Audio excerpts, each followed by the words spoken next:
Nossa religião é baseada no amor, Sheldon, não no medo.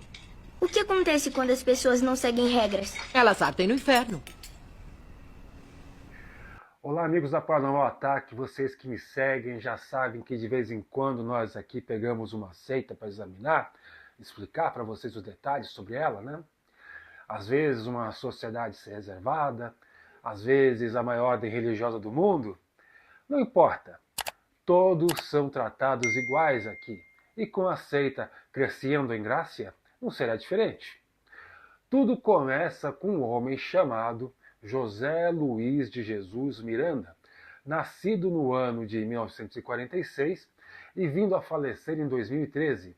Ele foi o fundador do culto religioso que, de longe, é o mais polêmico que eu trago aqui no canal. Tudo o que se sabe sobre ele, antes de fundar a Crescendo em Grácia, é que ele nasceu em Porto Rico, e, além disso, quase nada se sabe sobre ele antes disso. Digno de nota que a gente possa dizer que possa ser confirmado como verídico. Então, para não trazer inverdades, não temos nada relevante a dizer ele antes de 1970, quando ele se muda para Miami, e lá ele afirma que teve um sonho, que nesse sonho, 2 anjos vieram até ele e disseram que ele deveria, em Miami, fundar uma igreja para direcionar o povo latino para a salvação. E assim, o José começou a tentar formar a sua igreja. Primeiro, ele tentou visitar as igrejas de Miami, que eram voltadas ao público latino, e tentar tirar o máximo dos fiéis de lá para a sua igreja nova.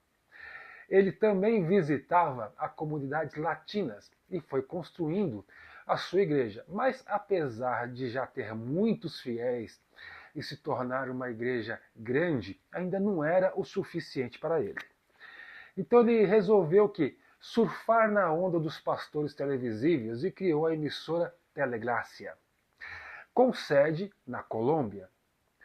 Então, transmitindo via satélite para dezenas de países. Até aí seria apenas mais um pastor de televisão dizendo que precisa de 1.000 fiéis, doando $1.000 cada um, e não aguenta mais tanto sofrimento. Cada um nesse mundo, nada de novo nesse mundo. Só que José pregava umas coisas diferentes, para se dizer o mínimo, né? Agora é a hora de você colocar aqui o seu chapéu de alumínio, porque a coisa vai ficar tensa. Primeiro, José se declarou para toda a sua congregação de que ele era a segunda vinda de Cristo na Terra, mas não num corpo celestial como as outras religiões afirmavam, que segundo ele estavam erradas, pois ele, que era Cristo, estava na Terra como Jesus Cristo, homem, e seus fiéis, se quisessem a salvação, deveriam segui-lo. Porém, ele ainda não estava satisfeito, em ser a encarnação de Cristo na Terra. Ele também se pronunciou como o anticristo. Ficou confuso? Calma que eu vou explicar. Para o José e seus seguidores, o termo anticristo deveria ser visto na raiz da palavra, em grego, que significa contrário ao modelo de Cristo. E a explicação que ele dava aos fiéis é essa. O modelo carnal de Cristo, Jesus, enquanto andou pela terra na sua forma humana, teria vivido sobre a lei mosaica. Para quem não sabe, a lei mosaica é a lei do Antigo Testamento.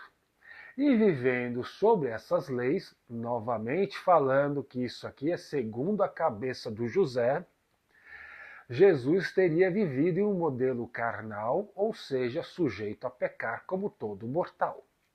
O novo modelo de Jesus sobre a graça, novamente aqui José fala dele mesmo como Jesus, fique bem claro isso, na sua segunda vinda, onde ele ensinava no seu culto televisivo que ele também era o anticristo, porque seu ministério e sua existência eram contrários à primeira vinda de Cristo, que segundo ele era carnal. E agora, ele em sua segunda vinda à Terra estava fazendo a dispensa da graça, onde o pecado havia sido abolido e as leis dos homens não tinham mais poder sobre os crentes. E não para por aí, viu? Tem mais, muito mais.